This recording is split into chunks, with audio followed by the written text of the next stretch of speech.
할렐루야. 우리 할렐루야 찬양대와 신뢰악단의 연주를 하나님께서 기쁘게 받으신 줄로 믿습니다. 아침이면 풀잎에 이슬이 맺혀서 본격적인 가을이 깊어져 간다는 백로가 지나갔지만 아직 여름이 다 간 것 같질 않아요. 낮에는 햇볕이 뜨겁고 또 이번 주는 그래도 습도가 낮아서 좀 그래도 쾌적했었는데 이번 주간에는 습도도 굉장히 높아진다고 하니까 마지막 무더위가 되지 않을까 하는 그런 생각을 합니다. 하지만 밤과 낮의 길이가 같아지는 추분이 얼마 남지 않았습니다. 가을은 오고야 말 것입니다. 여러분 가운데 기도하고 오랫동안 소원하는데도 이루어지지 않아서 마음의 답답함과 참 어려움이 있는 그런 성도들도 이제 주 안에서 용기를 가지시기를 바랍니다. 머지않아 하나님께서 응답의 은혜를 주실 줄로 믿습니다. 오늘은 다윗의 유언이 주는 교훈이란 제목으로 여러분과 함께 은혜를 나누고자 합니다.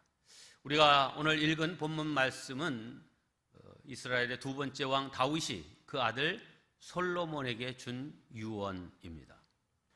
자, 이 유언으로 다윗은 국가를 어떻게 다스리는 통치술이나 외교 관계를 어떻게 하라는 그 외교의 기술, 이런 것들을 가르쳐 주지 않았습니다. 다윗은 오히려 참된 신앙인으로서 이 세상을 어떻게 살아가야 할 것인가, 또 어떻게 죽음을 준비할 것인가 라고 하는 이 사실을 알려주면서 바르게 죽기 위해서 바르게 사는 법, 이것을 가르쳐 주었습니다. 유언은 한 사람의 일생을 지배하고 있던 인생관, 세계관, 신앙관을 아주 함축하고 일목요연하게 보여주는 정제된 말이라 할 것입니다. 오늘 다윗이 남긴 이 유언을 통해서 교훈과 삶의 지혜를 배우는 저와 여러분이 되기를 바랍니다.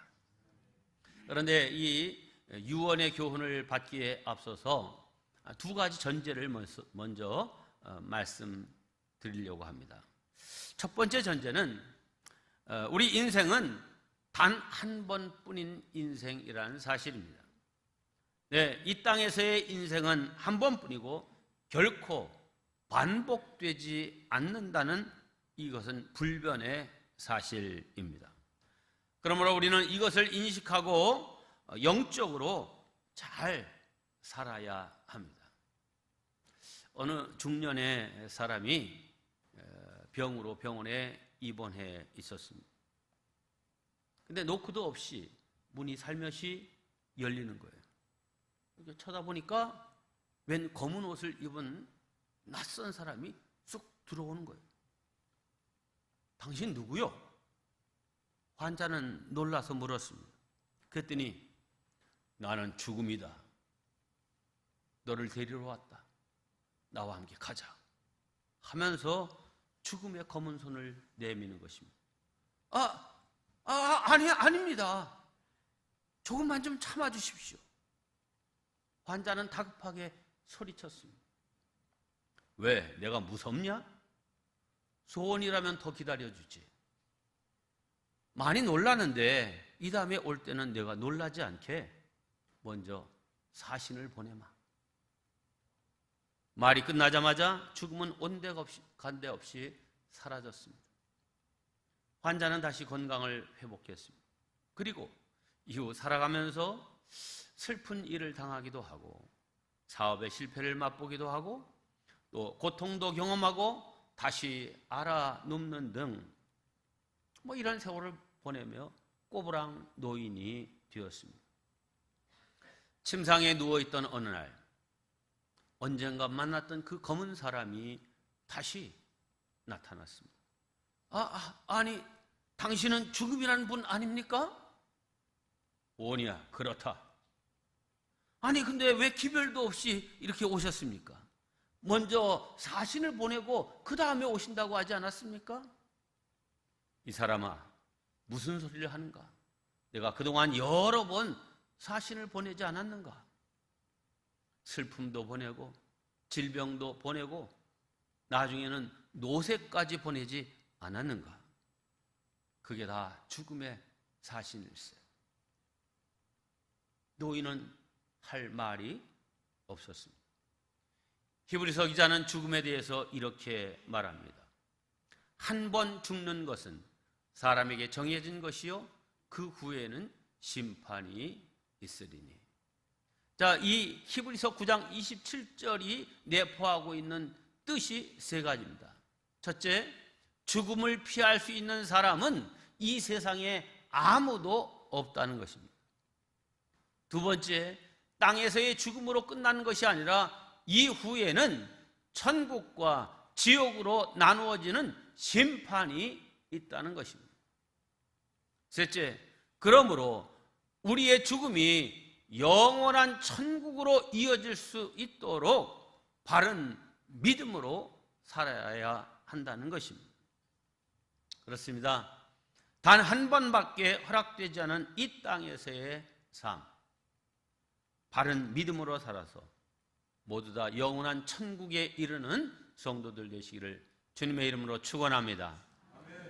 두 번째 전제는 죽음은 축복 중에 축복이라는 사실입니다. 죽음이 무슨 축복이야? 이렇게 이 제목을 보는 순간 생각하시는 분들 계셨으리라 생각합니다. 네, 죽음은 본래 죄의 값입니다. 로마서 6장 23절대로 죄의 삭시 사망입니다. 그래서 죄인에게 주어진 형벌이며 저주가 곧 죽음입니다. 그런데 우리 그리스도인들에게는 이 죽음이 도리어 축복과 영생으로 들어가는 관문이 되었습니다. 그것은 바로 예수 그리스도께서 십자가로 죽음을 정복하셨기 때문입니다. 로마서 8장 2절입니다. 이는 그리스도 예수 안에 있는 생명의 성령의 법이 죄와 사망의 법에서 너를 해방하였습니다. 죄와 사망의 법이 뭡니까? 죄인은 다 그 심판받아 멸망에 이른다는 법이고요, 생명의 성령의 법이란 죄인이지만 우리를 사랑하사 독생자 예수 그리스도를 이 땅에 보내주시고 그가 나를 위하여 십자가를 지시고 내 죄를 다 대속해 주셨다는 이 사실을 믿는 사람은 구원과 영생을 주시겠다는 법. 네, 그러므로 우리는 예수 그리스도의 부활에 힘입어서 죄와 사망의 법에 의해서 심판받고 영원한 지옥에 떨어지는 인생이 아니라 영원한 천국으로 인도함 받는 복된 인생인 줄로 믿습니다. 우리가 믿음 안에 살고 있지 않을 때는 죽음은 확실히 우리에게 저주이고 형벌이고 두려움 그 자체였습니다.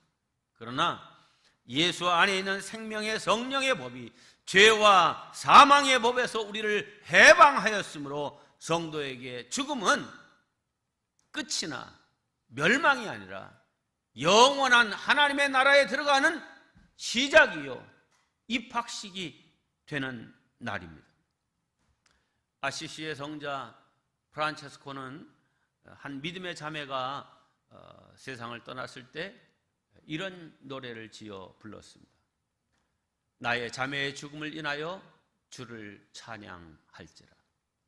죽음에서 피할 수 없음은 축복 중에 축복이니 두 번째 죽음, 곧 영원한 지옥에 떨어지는 이러한 죽음이 우리를 해치지 못하리라. 하나님의 뜻에 자기를 맡긴 자여 그대에게 축복이 있으리라. 아멘. 프란체스코는 이 시를 통하여 참된 그리스도인은 죽음을 초월한 자임을 분명하게 말하고 있습니다. 그렇습니다. 하나님을 모르는 자들에게는 죽음이 저주와 형벌, 지옥으로 들어가는 관문이지만 하나님을 믿는 그리스도인들에게는 죽음이 영원한 천국으로 들어가는 관문임을 믿으시기 바랍니다. 우리 주님께서 십자가와 부활과 이제 약속으로 우리에게 주신 놀라운 축복입니다.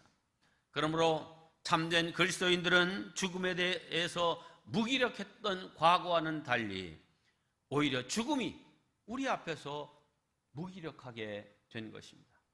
성경은 이것을 일러 사망에서 생명으로 옮겼느니라 이렇게 말합니다. 내가 진실로 진실로 너희에게 이르노니 내 말을 듣고 또 나 보내시는 이를 믿는 자는 영생을 얻었고 심판에 이르지 아니하나니 사망에서 생명으로 옮겼느니라. 아멘. 따라서 우리는 사도 바울처럼 우리를 괴롭히던 사망을 향해서 이렇게 담대하게 외칠 수 있습니다. 사망아, 너의 승리가 어디 있느냐? 사망아, 내가 쏘는 것이 어디 있느냐? 우리 주 예수 그리스도로 말미암아 우리에게 승리를 주시는 하나님께 감사하노라. 아멘. 네, 진정한 믿음을 가지고 사는 성도들에게 죽음은 축복 중에 축복입니다.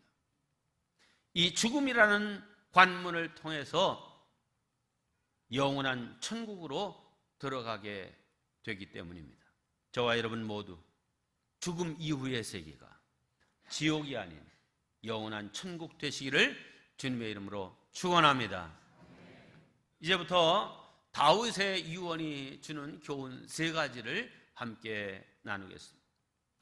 앞서 말씀드린 이 2가지 전제를 생각해 보면 우리 그리스도인들은 정말 잘 죽기 위해서 잘 살아야 하는 것입니다.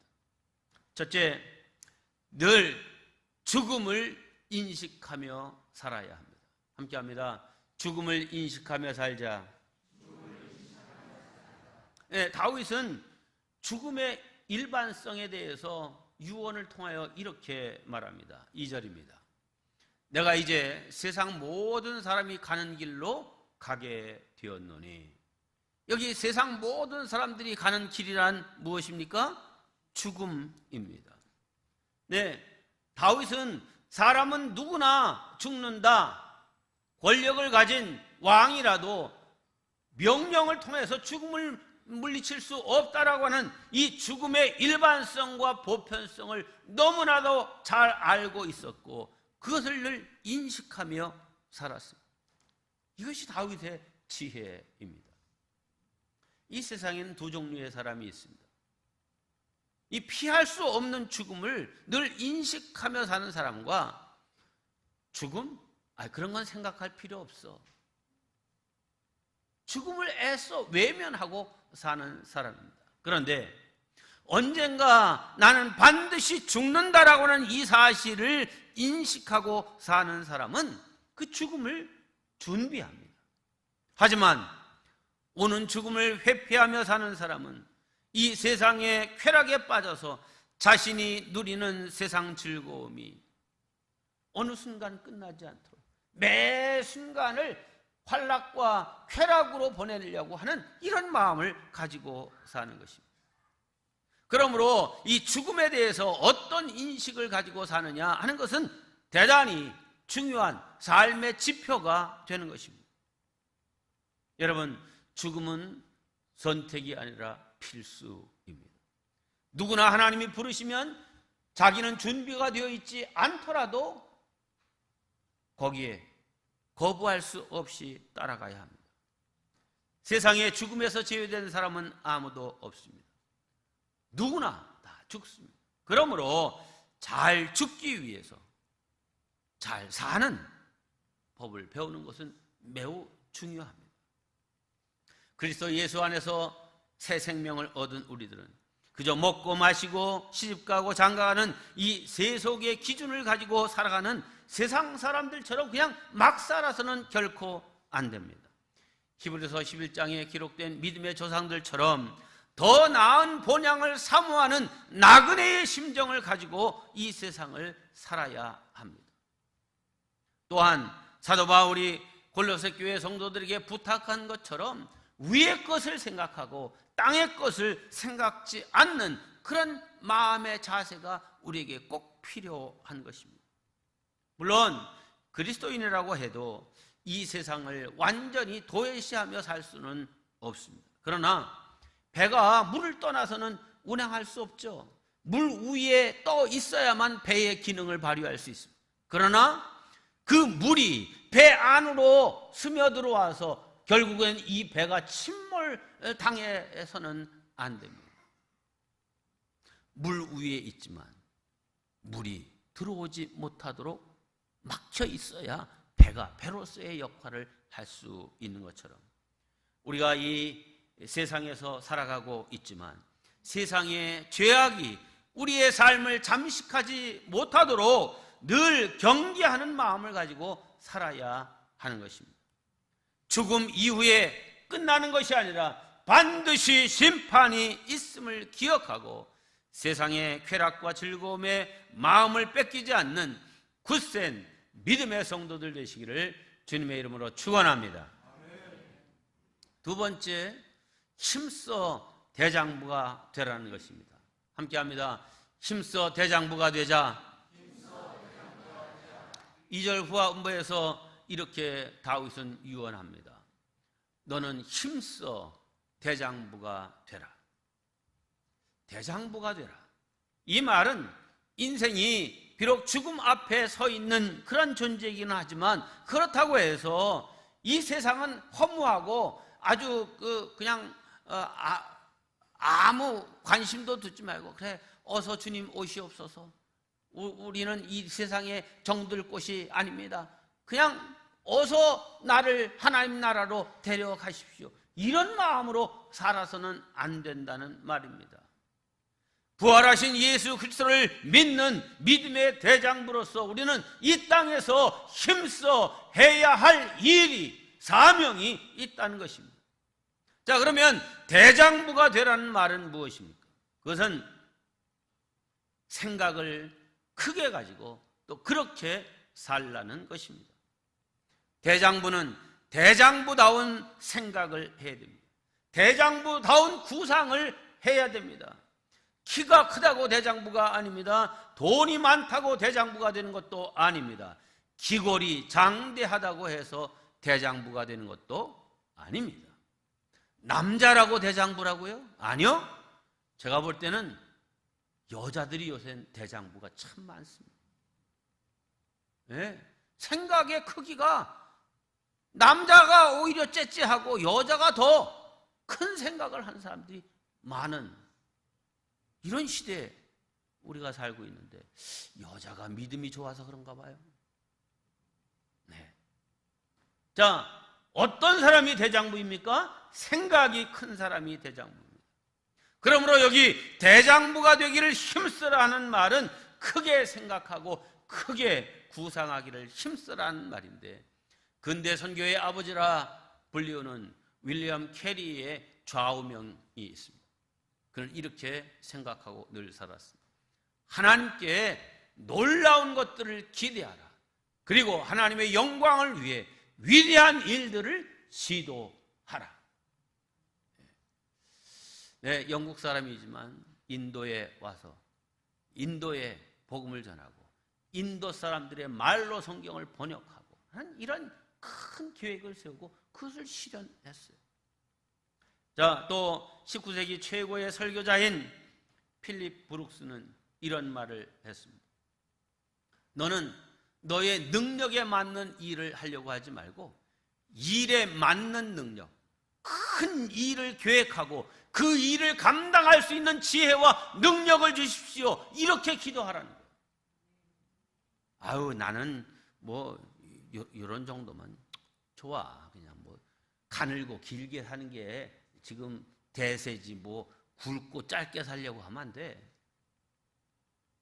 이런 마음 갖고 살지 말라는 거예요. 시편 81편에도 내 입을 넓게 열라 내가 채우리라 하는 말씀이 있습니다. 네, 대장부가 되라는 말은 생각을 크게 하라는 말입니다. 역대상 29장에 보면 사실 솔로몬은 대장부가 아니라 쫄보였습니다. 근데 그가 대장부가 됐습니다. 다윗이 그 자기 아들 솔로몬을 우리 지난주에 봤잖아요. 10 아들 가운데도 맨 막내 아니에요. 서열상도 맨 아래, 나이도 20살도 안 된 어린 청소년, 그가 왕이 된 거예요. 자, 솔로몬을 잘 보필해 줄 것과 특별히 앞으로 성전을 지어야 될 사명이 이 아들 솔로몬에게 있는데 이걸 잘 좀 도와주기를 부탁하면서 이렇게 말합니다. 역대상 29장 1절입니다. 내 아들 솔로몬이 유일하게 하나님께서 택하신 바 되었으나 아직 어리고 미숙하며 이 공사는 크도다. 인간의 눈으로 볼 때 솔로몬은 유약하고 보잘것없는 존재였단 말입니다. 솔로몬 자신도 잠언 4장 3절에서 이렇게 말합니다. 나도 내 아버지에게 아들이었으며 내 어머니 보기에 유약한 아들이었노라. 그런데 하나님께서 이 솔로몬에게 대장부 같은 사람이 되게 하셨습니다. 넓은 마음을 주셨습니다. 열왕기상 4장 29절입니다. 하나님이 솔로몬에게 지혜와 총명을 심히 많이 주시고 또 넓은 마음을 주시되 대장부 마음을 주시되 이 말이죠. 여러분, 넓은 마음, 큰 마음, 이거는 훈련이나 어떤 무슨 자기 암시 이런 걸 통해서도 조금 할 수 있을지 모르지만 진정 하나님이 주시는 넓은 마음이라야 사람들을 감탄하게 하는 그런 대장부가 될 수 있습니다. 자, 솔로몬 보세요. 그 아버지나 엄마가 보기에도 유약한 아들인데 하나님이 그에게 넓은 마음을 주시니 10대 청소년이 왕이 되자 첫 번째 한 일이 뭐였죠? 일천번제를 드렸어요. 우리 하도 일천번제 하니까 이게 별 감각이 없어요. 하지만 여러분, 1,000마리의 황소를 불에 태워서 하나님께 제물로 드리는 일이 간단한 일이 아닙니다. 우리 지금 현대화된 이 대한민국에서도요, 하루에 1,000명이 죽어, 사람이 예를 들어서. 그러면요, 이 전국의 화장실이 난리 납니다. 며칠씩 대기해야 돼요. 왜? 그 많은 화구가 있어도요, 이거 해결할 수가 없을 정도예요. 그런데 황소는요, 사람 몸보다 5배, 6배, 7배 이렇게 크잖아요. 근데 그걸 1,000마리를 불에 태워서 지금 우리 이 사람 화장할 때는 엄청난 고열의 가스나 이런 걸로 이제 불태우지만 옛날에 장작으로 불태워야 되는데 이거 보통 일이 아닙니다. 그런데 그런 큰 계획을 딱 청소년인 솔로몬이 세운 거예요. 여러분, 1,000마리 황소 값을 내가 생각해 봤어요. 이거 얼마나 되는 거야, 값이? 그래서 인터넷 검색을 딱 했더니요, 요새 소고기 값은 굉장히 비싸도 실제로 농가에서 기르는 황소나 이런 소값은 최저로 떨어져 있다네. 그런데도 황소 한 마리에 700만 원이요. 워낙 싸가지고 말이에요. 그냥 근데 700만 원인데 1,000마리면 얼마야 그게? 아유, 이게 어떻게 이렇게 계산이 빨라? 70억이에요, 70억. 여러분, 10대 청소년이 자기가 왕이 돼가지고 어떤 생각을 했을까? 또 생각해보면 왕이니까 뭘 못해?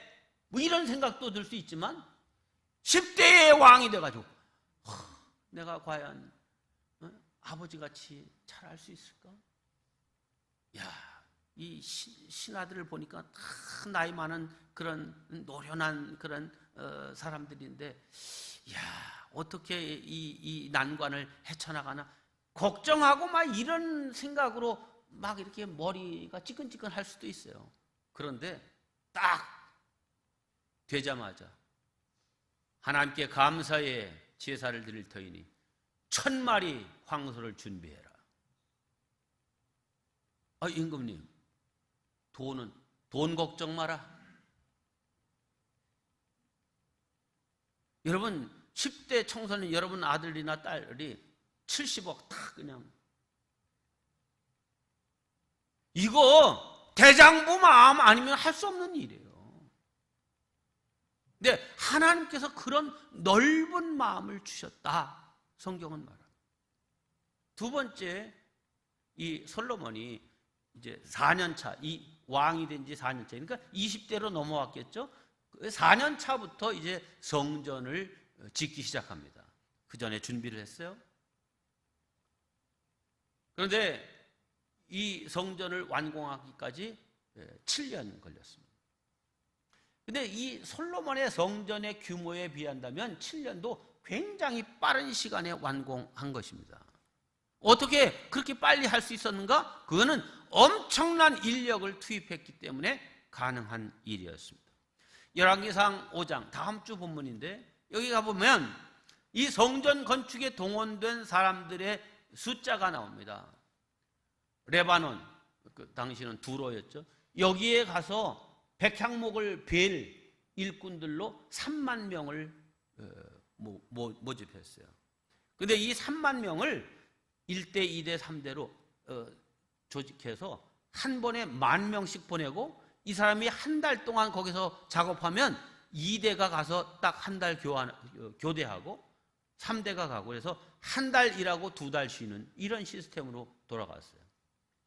그리고 산에서 벌목하면 그거를 뭐 지금 같은 뭐 트럭이 있습니까? 뭐가 있습니까? 그러니까 이거를 지중해 바다로 옮겨서 지중해에서 이거를 뗏목으로 만들어서 그 뗏목을 끌어 이제 이스라엘로 갖고 오게 되는데, 이 산에서부터 지중해까지 이걸 옮기는 짐꾼들을 7만 명 뽑았습니다. 그리고 뭐 나무도 많이 들어갔지만 돌이 많이 이제 기초나 이런 모든 기둥 이런 것들이 돌로 돼 있잖아요. 그 돌을 뜨는 사람이 8만 명. 그러니까 도합 18만 3,300명이에요. 근데 이거를 다 그렇게 했는지는 모르겠지만 하여튼 3대로 나누어서 교대로 일할 수 있게끔 이렇게 했다 이 말이죠. 자, 그래서 제가 계산을 해봤어요. 뭐 옛날에 솔로몬 시대에 뭐 이 사람들이 무슨 월급이나 혹은 일당 주면서 일을 시켰는지는 모르겠어요. 그냥 왕이니까 야 이거 하나님의 일이니까 그냥 해라, 그렇게 했을 가능성이 매우 높아요. 그러나 요즘 개념으로 이걸 일당으로 계산하면 이게 얼마나 될까라고 생각을 했는데요. 저도 이게 숫자에 굉장히 둔해가지고 해보니까 너무 많은 거예요. 계산기로 해봤는데. 그래서 이게 내가 뭔가 이게 잘 못하는 거지 생각을 해서 우리 목회자 카톡방에다가 이거 계산이 맞는지 한번 좀 잘 봐라 했더니 맞는다고 그러는 거예요. 그래서 여러분께 알려드립니다. 자, 18만 3,300명을 3분의 1로 나누고 곱하기 일당 10만 원. 요새 10만 원짜리 그 건축 노동자들 없습니다. 목수는요 40만 원이에요. 네? 웬만한 그 기술자들은 대개 30만 원, 잡부도 15만 원 내지 20만 원 줘야 됩니다.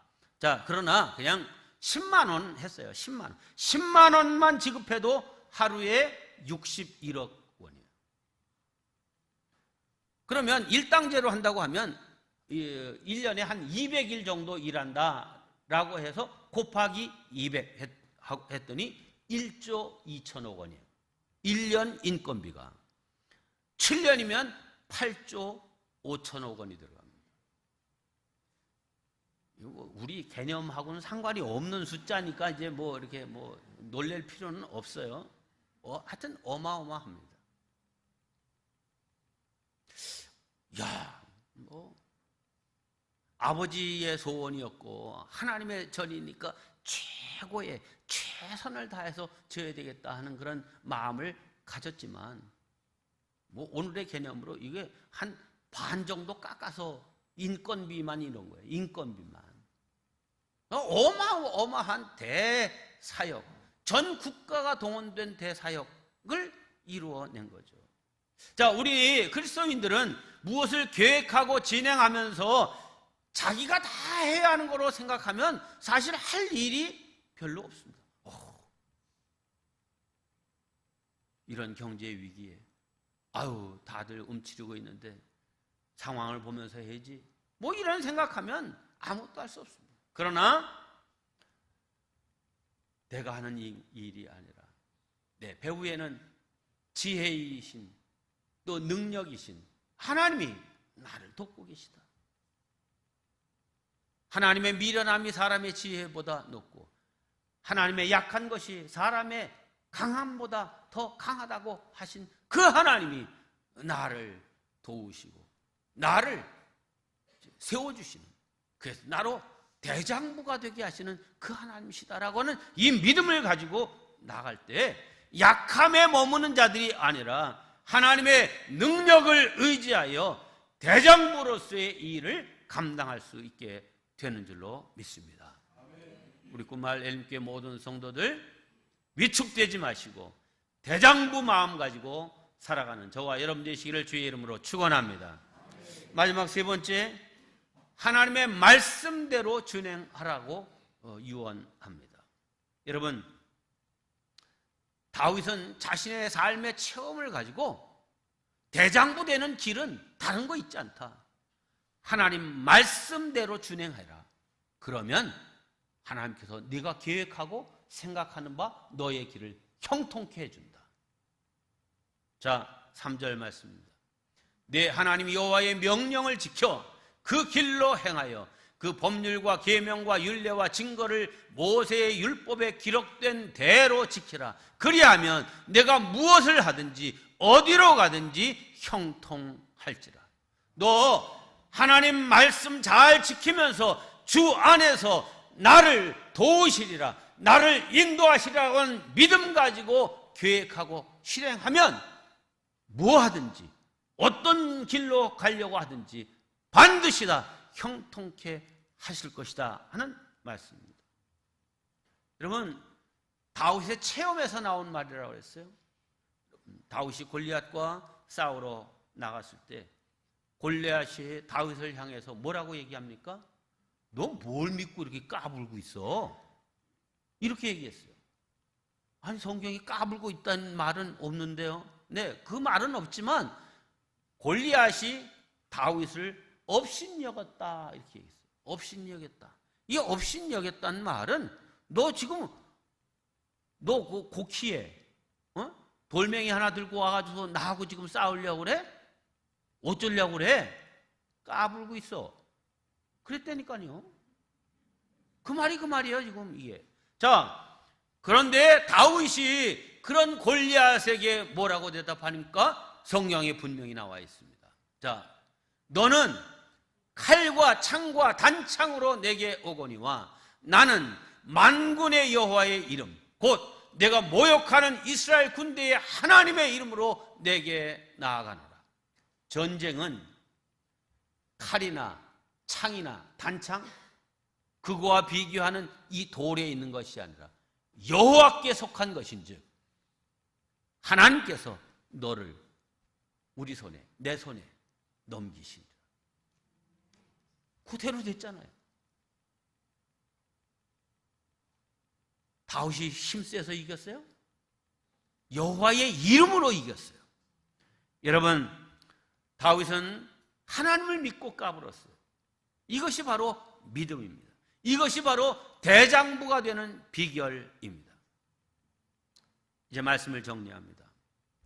성도 여러분, 우리 모두 다 영원한 인생을 사는 사람들 아닙니다. 다 죽습니다. 그러나 그 죽음의 때에 정말 보람 있는 하나님의 사람으로서 이 땅을 살고 또 죽은 다음에는 영원한 천국에 들어가는 사람 되기 위해서 이 땅에 있는 동안 우리 잘 살아야 됩니다. 다윗의 유언처럼 살면 됩니다. 영원한 것이 아니므로 이 세상 쾌락에 너무 거기에 매여 있지 말자.